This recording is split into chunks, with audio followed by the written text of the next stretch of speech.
A 73-year-old woman was unjustly kicked out of the front section of a flight. Little did they know, she had plans to make them regret it. This is the incredible tale of how one woman stood up against humiliation and took the airline to its knees. This story will make you believe in the power of resilience and the sweet taste of revenge. It all started on an ordinary day at the airport.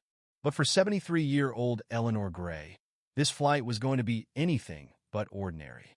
Eleanor wasn't your typical elderly passenger. She was sharp, independent, and had spent years building a life full of achievements and success. Yet, none of that seemed to matter when she arrived at the gate for her first-class seat. Eleanor had always enjoyed the luxury of flying first class, the comfort, the exceptional service, and the respect that came with it. It wasn't just about the plush seats. It was the reward for years of hard work and the battle she had fought, both for herself and others. However, what happened next would leave her questioning everything she thought she knew about respect and fairness. She had booked her flight weeks in advance.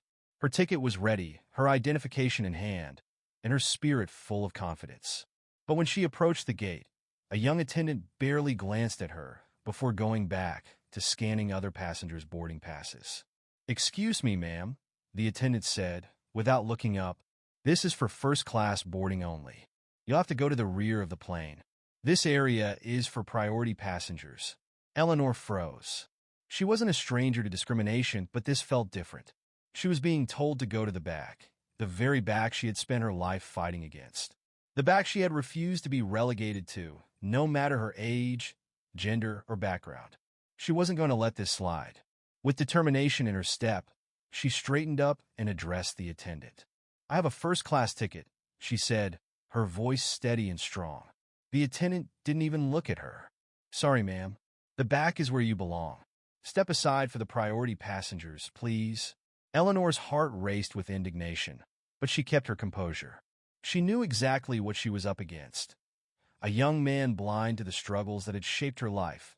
A man who didn't understand the importance of standing up for what's right. But Eleanor wasn't your average elderly woman. She wasn't going to back down. As she tried to explain, the attendant's tone became even more aggressive. "Are you hard of hearing, ma'am?" he sneered. "First class is for people who actually deserve it. Move aside and stop holding up the line." It was a slap in the face. Eleanor had spent decades fighting for her place in the world, and now she was being treated as though her years of hard work and sacrifice meant nothing. But this was more than a personal insult. It was a matter of respect, and Eleanor wasn't about to let it go.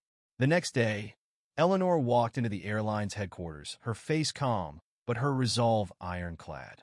She wasn't there to raise a fuss. She was there to make a lasting impact. Eleanor wasn't just armed with a first-class ticket.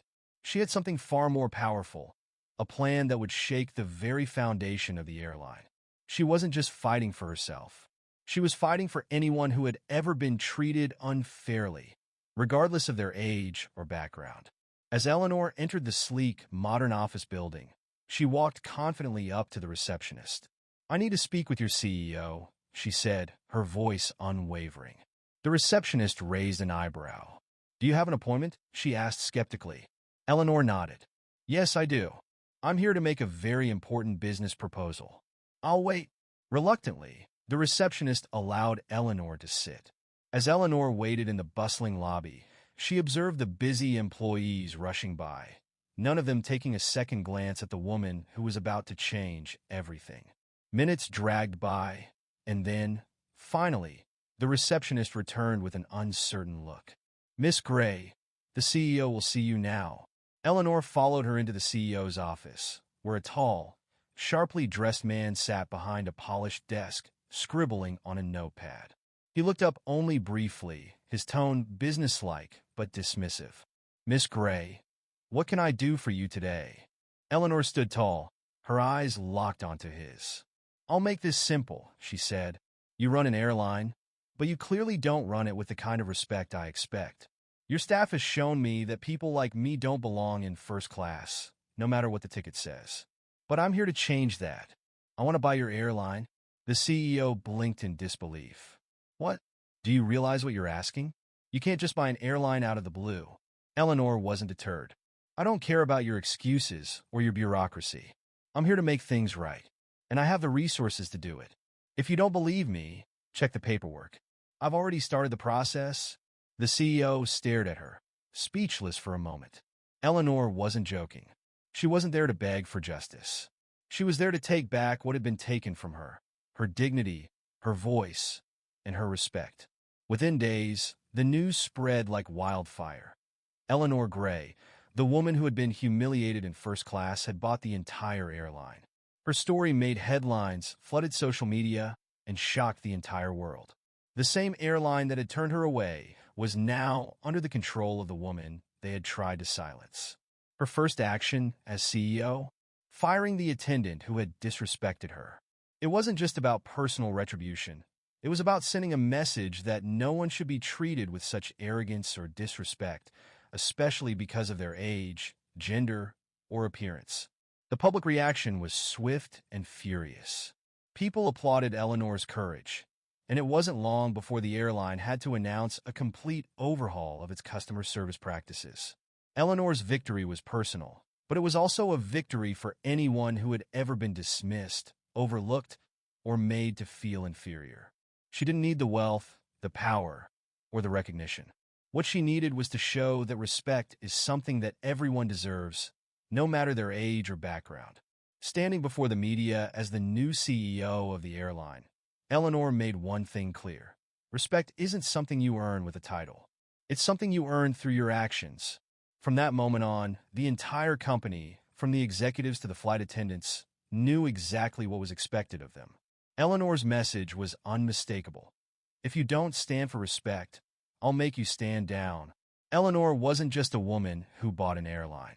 She was a symbol of strength for everyone who had ever been underestimated or mistreated. She didn't just take her seat in first class. She built a world where everyone could sit at the table. Eleanor Gray's story is more than just a tale of revenge. It's a powerful reminder of the strength we all have to fight against injustice, no matter our age or circumstances. What began as a simple act of discrimination turned into a movement that challenged the very foundations of an industry. Eleanor didn't just reclaim her dignity. She transformed it into a force that reshaped an entire company. Her actions prove that the fight for respect is not about titles or wealth, but about standing up for what is right and never allowing others to diminish your worth. Eleanor's journey shows that the true measure of a person isn't found in their past achievements or the way others perceive them, but in their courage to face adversity head-on and turn it into something greater. By taking control of her narrative, she not only secured justice for herself, but also for countless others who have been made to feel small or invisible. In a world where we're often told to accept our place, Eleanor teaches us that we have the power to create a new one. Never let anyone define where you belong. Stand tall, fight back when necessary, and remember that your actions can speak louder than any insult or setback. Your voice matters.